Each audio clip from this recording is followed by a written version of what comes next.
사람이 손에 돈을 쥐고 있으면 그 돈을 어떻게 쓰게 되느냐, 여기에 따라서 그 사람의 인격이 드러나게 되죠. 그러니까 돈 없을 때 뭐 남 욕하면 아무 소용없어. 나에게 일단 돈이 있고 명예가 있고 힘이 있을 때 내가 그걸 어떻게 쓰느냐, 이게 나의 됨됨이를 드러내 보여주는 거거든요. 어느 기업의 사장이 아내와 대판 싸웠대요. 그 남편이 비서와 바람이 난 거죠. 그런데 되려 큰 소리를 칩니다. 아니, 내가 당신에게 못 해준 게 뭐가 있어? 사달라는 거 다 사줬지. 해달라는 거 다 해줬지. 그럼 됐지 뭐. 그러자 아내가 날카롭게 쏘아붙이죠.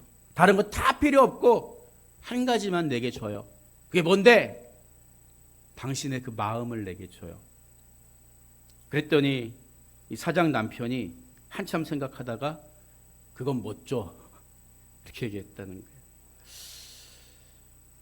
남편이든 아내든 또는 자식이나 친구든 지금 나에게 진실한 마음을 주고받을 수 있는 관계가 있다면 여러분, 그건 정말 감사할 일입니다.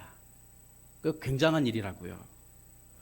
하나님과 우리 관계도 마찬가지입니다. 사람 사이에도 물질만 오고 가는 게 아니라 마음을 쏟아야 관계가 온전해지는 것처럼 하나님께 전부를 드려요. 덤으로 선물도 드려요. 근데 우리 마음은 빠져 있어요. 그럼 하나님께 기쁨이 될 수가 없다는 거죠. 보세요. 하나님은 나를 위해 가장 소중한 품 안에 있는 독생자를 아낌없이 주셨습니다. 믿음도 주시고 귀한 가정도 주시고 영원한 하늘나라까지 은혜로 주셨어요. 따라서 나도 마음과 뜻을 다해 하나님을 사랑할 때 하나님 마음을 알게 되고 하나님과 온전히 하나가 될 수 있다. 연합할 수 있다는 거죠. 마음을 드리는 예배자가 되어야 한다는 거예요. 오늘 우리가 살펴볼 구약시대 제사는 화목제입니다. 화목제는 예배자가 하나님과 화목하게 되기를 바라면서 드리는 제사거든요. 그래서 히브리어로 화목제가 쉘라밈인데 이것은 하나님과 온전한 연합과 교제를 의미하는 단어예요. 따라서 의무적으로 드리는 제사가 아니라 내가 하나님과 온전히 연합하기 원해요. 하나님과 하나가 되기 원해요. 자원하는 마음으로 누가 시키지 않아도 드리는 제사가 화목제였다는 거예요. 여러분, 주일날 예배 드릴 때 의무감으로 오실 수도 있겠지만, 야, 기다리고 기다리던 주일이 됐구나. 하나님 만나러 가야지. 그러면 우리의 의무제가 자원제가 되는 거예요. 하나님과 연합해야지, 교제해야지. 그런데 이 화목제 안에는 세 가지 제사가 있어요. 화목제를 이런 의미로 드립니다에 따라서 이 감사제, 서원제, 낙헌제가 있어요. 감사제는 말 그대로 내가 좋은 일이 생겼어, 감사할 일이 생겼을 때 하나님과 온전히 연합하기 원해요. 드리는 제사가 감사제예요. 그런가 하면 반대로 서원제는 내가 그것을 꼭 원해요. 사무엘의 어머니 한나가 어떻게 기도합니까? 하나님, 저에게 아들 주시면 그거 도로 하나님께 드릴게요. 참 이상한 기도지요. 하나님, 제게 아들 주시면 제가 잘 키워볼게요. 이래야 맞을 것 같은데, 하나님, 제게 아들 주시면 제가 도로 드릴게요. 그 당시 아이를 낳지 못하는 것은 저주의 상징이었거든요. 한나가 정말 원하는 것은 뭐였을까요? 아들도 물론 원했겠지만, 나는 하나님과 온전한 사람입니다. 온전히 연합한 사람입니다. 절대 하나님께 저주받은 사람이 아니라고요. 이런 마음이 더 강하지 않았을까요? 그러니까 아들 저에게 주시면 제가 도로 드릴게요. 이런 기도도 가능했겠지요. 어쨌든 내가 무언가를 바라고 하나님과 교제와 연합을 의미하면서 드리는 제사는 서원제입니다. 그런가 하면 감사할 일이나 감사를 원하는 제목과 상관없이 나는 그냥 하나님이 좋아요. 예수님이 좋은 걸 어떡함. 저는 어렸을 때 그 찬양 부를 때 마음이 많이 찔렸어요. 찬양은 그렇게 부르지만 내가 막 그렇게 못 견디게 예수님 좋아가지고 이 찬양 부르고 있는 건 아니라는 거를 저도 알고 하나님도 아시거든요. 근데 낙헌제는 달라요. 하나님, 저는 하나님이 너무 좋아요. 하나님과 온전히 연합하고 싶어요. 이때 드리는 제사가 낙헌제였습니다. 그래서 이 낙헌제는 화목제의 정신을 가장 잘 드러낸 제사법 가운데 하나다. 이렇게 생각해 볼 수 있겠죠. 이처럼 화목제를 드리는 사람은 하나님과 연합하고 하나가 되려는 마음으로 예물을 들고 나아갔습니다. 하나님은 화목의 제물을 통해서 인간이 하나님과 화목하게 될 수 있는 문을 활짝 열어놓으신 거예요. 그런데 누군가와 진정으로 연합하려면 여러분 말씀드린 것처럼 물질만 많이 갖다 준다고 되는 게 아니에요. 마음과 진심을 쏟아 놓을 때, 가장 귀한 내 것을 꺼내 놓을 때 하나가 될 수 있는 거예요. 마음이 없다면 아무리 그럴듯한 선물을 건넬지라도 결국엔 그 선물이 뇌물이 되는 것입니다. 너 뭘 바라니까 이거 주는 거지. 그러나 진짜 마음을 쏟는 건 그런 게 아니라는 거예요. 우리는 화목제를 통해 하나님과 연합하려면 가장 귀한 내 중심을 드려야 한다는 것을 배우게 되는 거죠. 대부분의 경우 제사에 드리는 제물은 수컷을 드렸습니다. 우리는 암소 고기가 더 맛있잖아요. 그렇죠? 암돼지, 암소. 근데 하나님께 드리는 것은 수컷을 드렸어요. 대부분의 제사에. 왜 그랬을까요?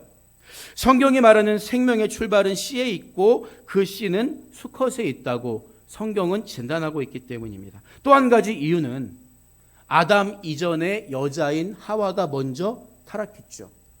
그래서 하나님께 드리는 제물은 수컷을 드려라. 이게 하나의 공식이 된 거예요. 그런데 화목제사에 드리는 제물만큼은 수컷과 암컷의 구분이 없었다고요. 여기서 우리는 하나님이 화목제에 암수 구별을 두지 않으신 이유가 뭘까? 어떤 마음이셨을까? 그것을 읽어낼 수 있어야 해요.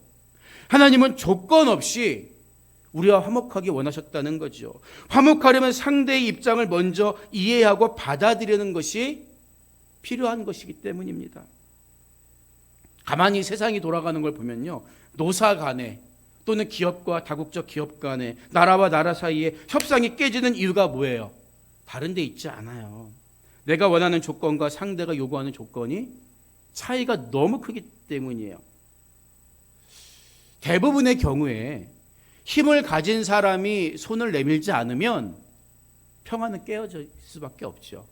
힘을 가지고 있는 사람이 먼저 자세를 낮추고 손을 내밀 때 사실 세상의 평화는 이루어집니다. 근데 하나님이 우리와 화목하기 위해서 어떤 방법을 취하십니까? 창조주이신 하나님이, 성자 하나님이신 예수님이 피조물에 불과한 인간의 모습으로 바짝 낮아진 모습으로 내려오셨어요. 화목하자. 하나님과 다시 화평하게 지내자. 그래서 예수님을 평화의 왕이라고 부르는 거예요. 그분이 무슨 박애주의 사상가에서 평화의 왕이라고 부르는 게 아니라 진정한 평화를 이루기 위해서 조건을 달지 않고, 아니 창조주이신 그분이 피조물인 인간의 모습으로 오셨다니까요. 그래서 화목제를 드릴 때에도 야 씨수소 있지, 씨수소, 씨순말 이런 거 막 바치, 이게 아니라 화목하기 위해서 조건 없어. 암컷 수컷 아무거나 바쳐도 돼. 다만 흠이 없는 것으로 하나님은 기준을 대폭 낮추신 거예요. 그러니까 성경에서 강조하는 가장 큰 계명이 뭡니까? 하나님 사랑, 이웃 사랑이잖아요. 내가 화목하게 되게 원한다고 하면서 여전히 내 고집과 기준을 내세우는 사람은 아직 화목제물이 되기에는 거리가 있는 사람이다. 하나님이 먼저 문턱을 낮추셨다는 거예요. 조건 없이. 생각해 보세요. 창조주신 하나님이 피조물에 불과한 인간과 화목하기 위해서 어디까지 낮아졌습니까? 빌립보서 2장 5절 이하의 말씀을 보면 너희 안에 이 마음을 품으라 곧 그리스도 예수의 마음이니 그는 근본 하나님의 본체시나 하나님과 동등됨을 취할 것으로 여기지 아니하시고 오히려 자기를 비워 종의 형체를 가지사 사람들과 같이 되셨고 사람의 모양으로 나타나사 자기를 낮추시고 죽기까지 복종하셨으니 곧 십자가에 죽으심이라. 어디까지 복종하셨다고요? 사람의 모습으로 오셔서 그냥 사람의 모습으로 잘 먹고 잘 살 수도 있는데 십자가에 저주받은 자마다 나무에 달린다고 했는데 저주받은 모습으로 가장 비참하게 죽기까지 복종하셨다. 이게 우리와 화목을 원하신 하나님이 내민 구원의 손길이었다는 거예요. 여러분, 그래서 하나님께 드려지는 제물들은 특징이 있어요. 지난 시간에도 말씀드렸지만 다 가축입니다. 가축의 특징이 뭐예요? 길들여지는 거죠. 복종하고 주인에게 길들여지는 특징을 가지고 있어요. 화목제로 드려진 소나 염소, 양 다 가축입니다. 사자나 곰처럼 사납고 맹수의 습성이 없죠. 산채로 잡기도 어려울 뿐더러 맹수들은 제단에 올려놓을 수도 없는 것입니다. 2달 전쯤에 일산에 있는 한 교회에서 집회를 인도한 적이 있었어요. 설교를 끝내고 목사님이 부탁하셔서 한 분 한 분 이렇게 안수 기도를 해드리는데 얼마나 한 분 한 분 할 때마다 길게 하고 하는지 한 40분밖에 안 되는데도 1시간 넘게 기도를 한 것 같아요. 그런데 거의 끝나갈 때쯤에 한 자매 앞에 이제 기도를 하려고 갔는데 눈을 치켜뜨고 저를 쳐다보는 거예요. 예배 시간이 길어지니까 좀 짜증이 났나 봐요. 그래도 저는 기도를 해줘야 되니까. 좀 인격을 갖고 있는 사람이 째려보니까 기도해 드릴까요? 물어봤더니 싫대요. 뭐 싫다는데 어떡합니까? 여러분 마찬가지예요. 우리가 하나님께 은혜를 받으려면 이 그릇에 뚜껑을 덮어놓고 있으면 절대 안 되는 거예요. 뚜껑을 열어놓고 하나님이 어떤 말씀을 하셔도 내가 받아들이겠습니다. 내가 순종하면서 복의 주인공이 되겠습니다. 이 마음을 활짝 열고 말씀을 들을 때 복을 받는 거죠. 근데 어떤 분들은 그 말씀을 안만 들어도 변화가려고 하지 않아요.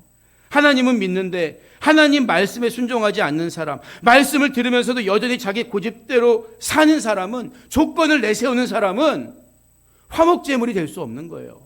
하나님이 문턱을 다 낮추시고 암컷과 숫과 상관없어, 그냥 나와 함께 연합하기 원하는 사람은 어떤 제물이든 괜찮으니까 나와라, 이렇게 말씀하고 기다리고 계시는데 나는 이런 저런 조건 다 갖다 붙이고 이거는 제 스타일이 아니고 저건 싫고요.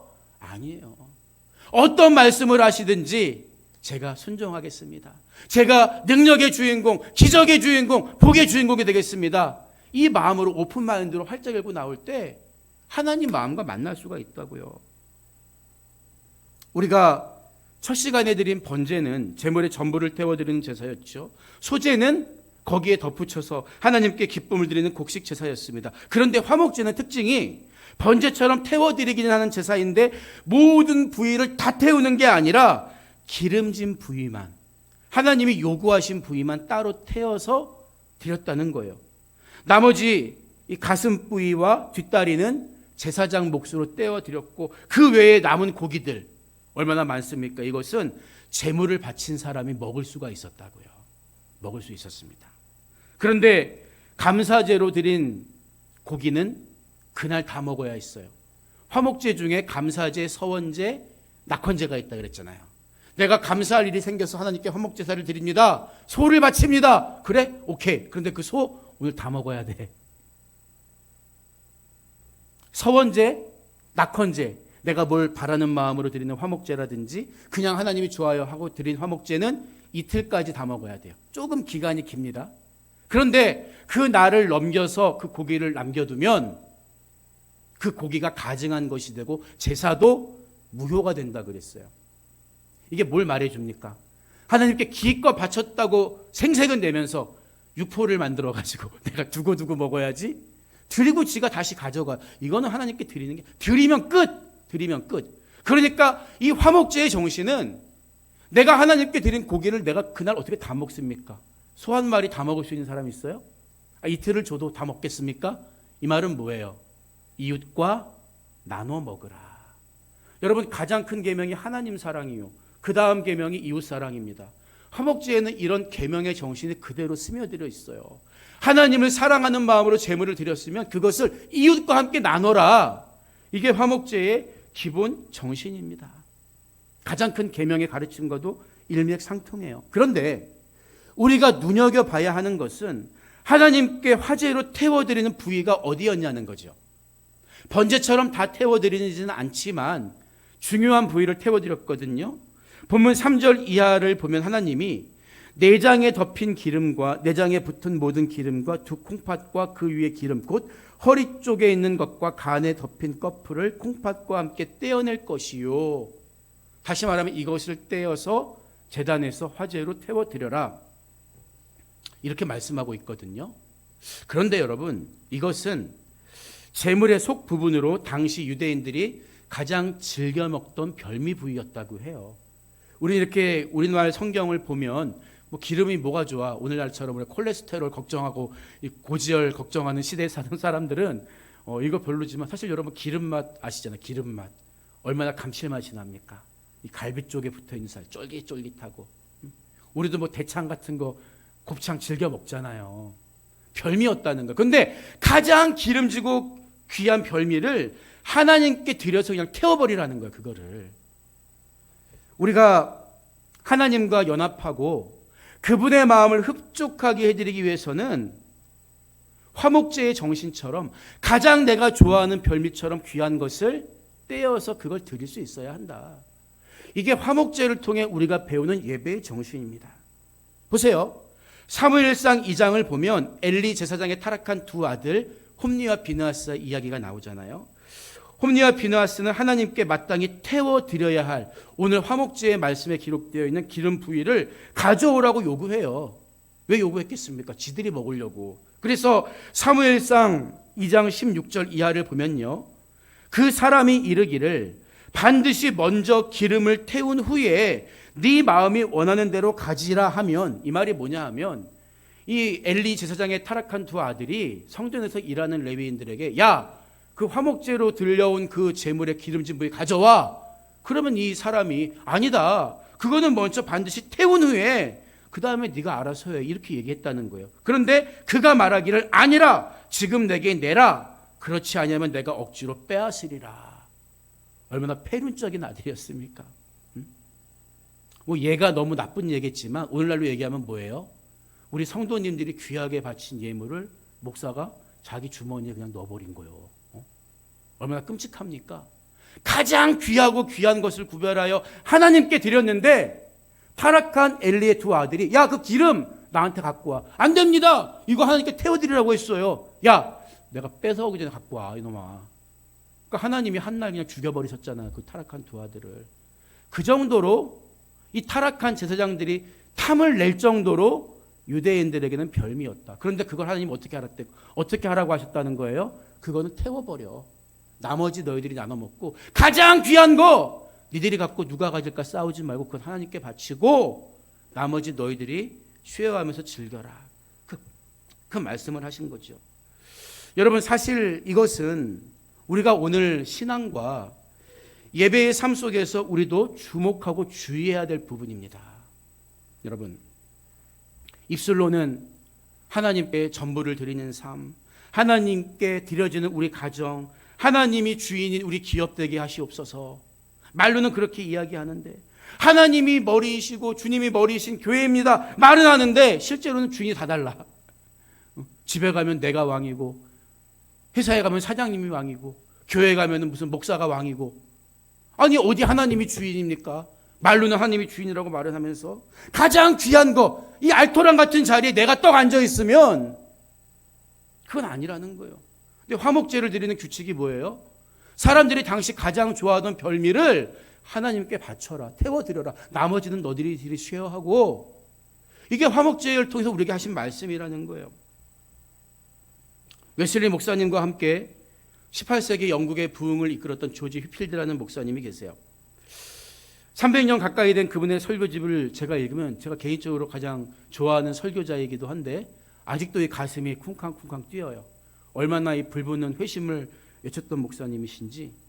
그런데 그분이 물론 나중엔 장로교 목사님이 됐지만 감리교 운동을 함께 했던 분이었거든요.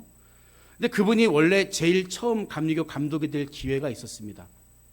워낙에 존경을 받고 설교도 잘하시고 훌륭한 인품을 갖고 있던 분이었기 때문에 요즘에 목사들이 막 감독되려고 막, 죄송해요, 목사님도 책임입니다. 명예에 그냥 눈이 멀어서. 그런데 이분은 감독이 되는 걸 포기하면서 이런 말을 했어요.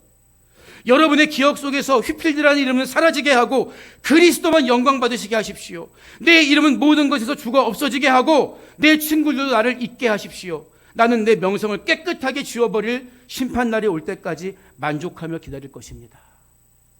여러분 기억 속에서 내 이름은 지워지고 예수님 이름만 펄럭이게 하십시오. 얼마나 멋집니까?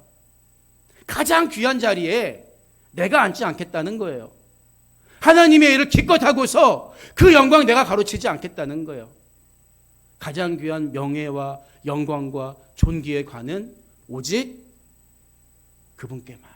가장 귀한 것은 오직 그분만 받으시옵소서.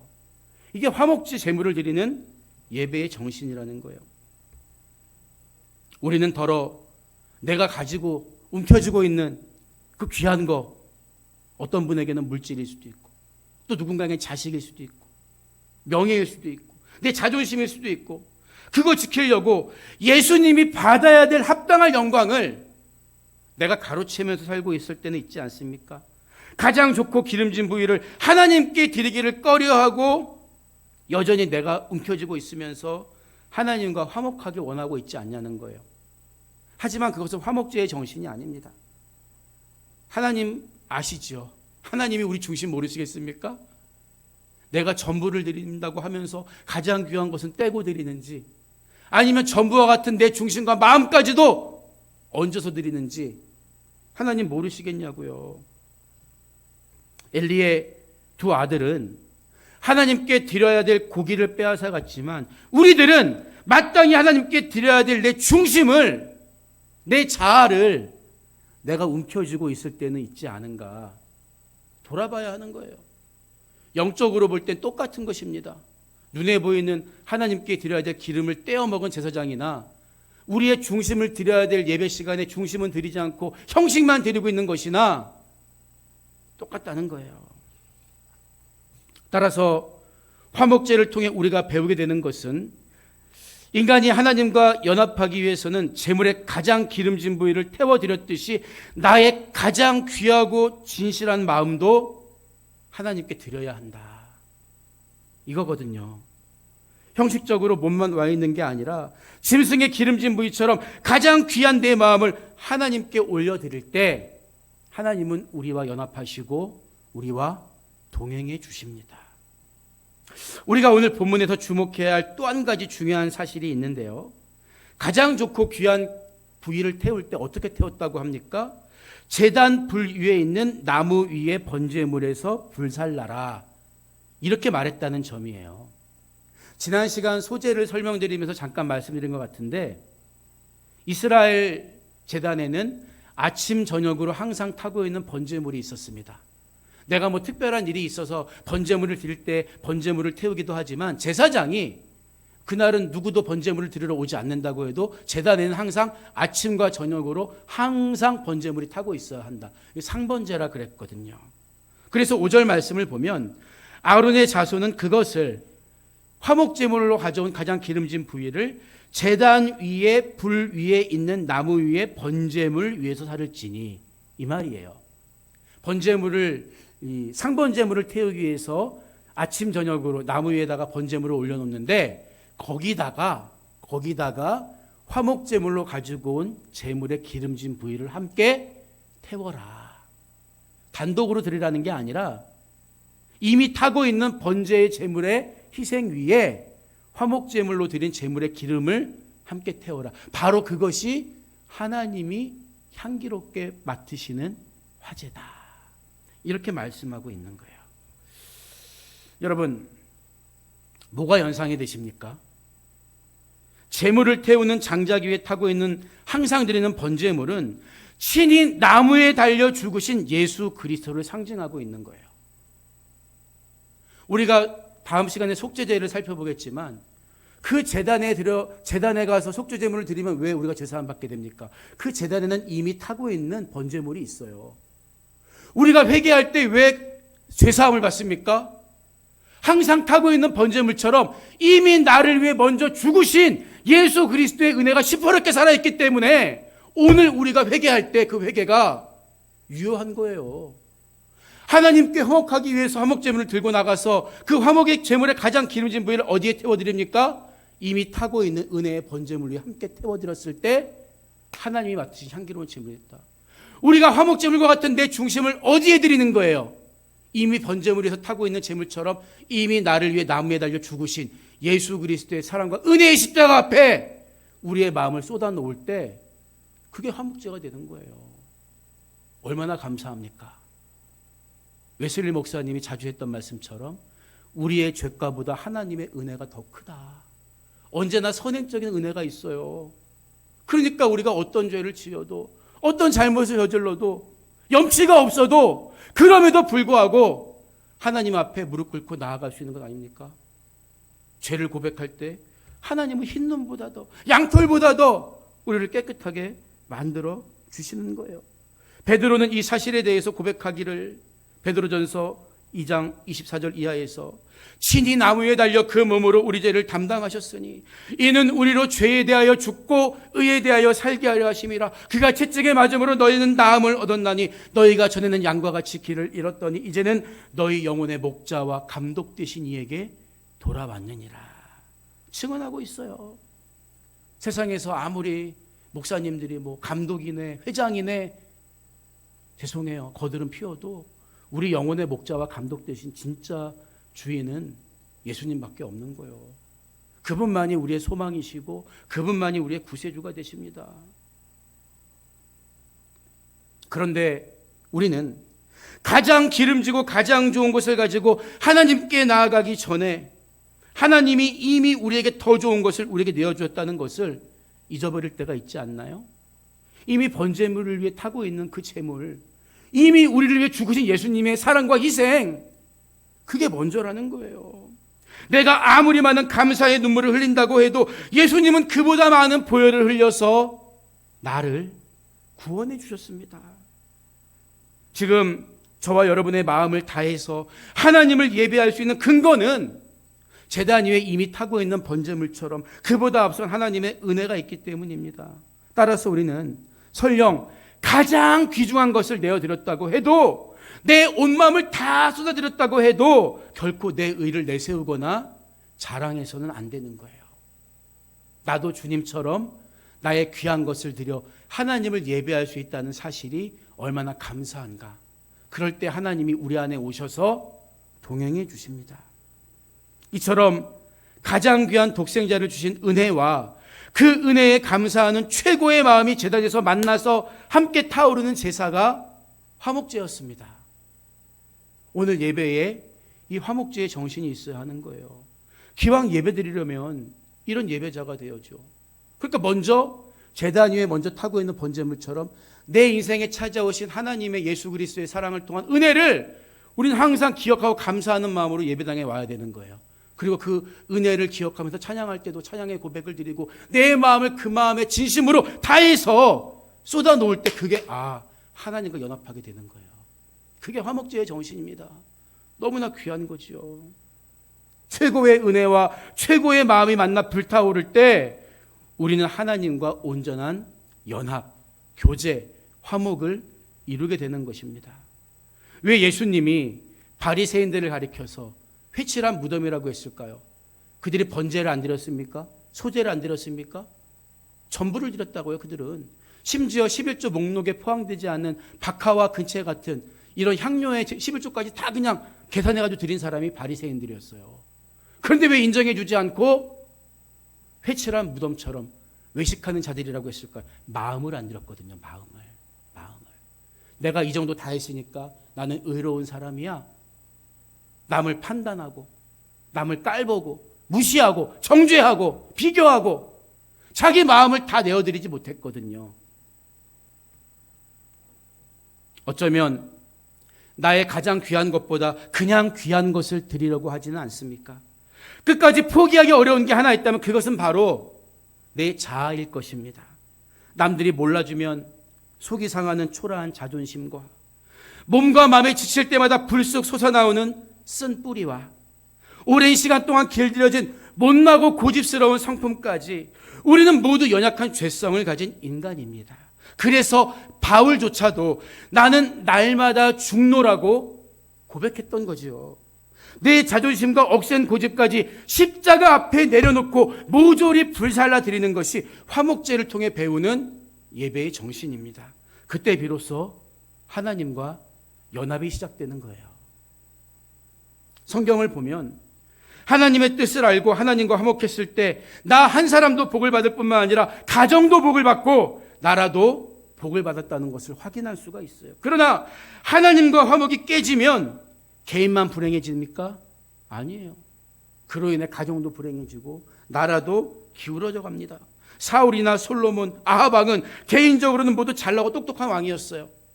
전성기를 구가했잖아요. 그러나 하나님 무시하고 순종하지 않고 마음을 들이지 않고 멋대로 살았을 때 자신만 망하는 게 아니라 가정이 무너지고 나라도 위기를 겪게 된다는 것을 우리는 성경을 통해 확인하게 됩니다. 하나님과 화목해야 나도 살고 가정도 살고 나라도 회복되는 거예요. 화목제를 통해 우리가 예배 가운데 회복해야 하는 것을 정리하면 가장 귀한 것을 하나님께 드려야 한다는 거예요. 내가 내려놓지 못한 그것을 내려놔야 한다는 거예요. 하나님이 내게서 찾으시는 그것을 드려야 하나님께 향기로운 화제가 된다는 사실을 기억하시기 바랍니다. 오늘 말씀을 마무리합니다. 위클리트 성경 번역 선교회라는 단체가 있는데 성경을 모든 나라의 언어로 번역하는 사명을 가진 선교사들이 모여서 활동하는 곳입니다.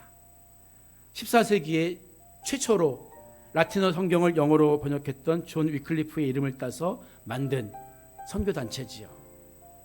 그곳의 선교사님들은요, 아무리 인구가 적은 소수 부족이라고 해도 그들과 함께 살면서 그들의 언어로 성경을 번역한다고 해요. 길게는 몇십 년이 걸리는 지난한 사역이죠. 이 선교단체의 한 선교사님이 남미의 어느 소수 부족으로 파견됐는데 성경을 번역해 가다가 순종이라는 단어를 어떤 말로 번역해야 할지 난감했다고 해요.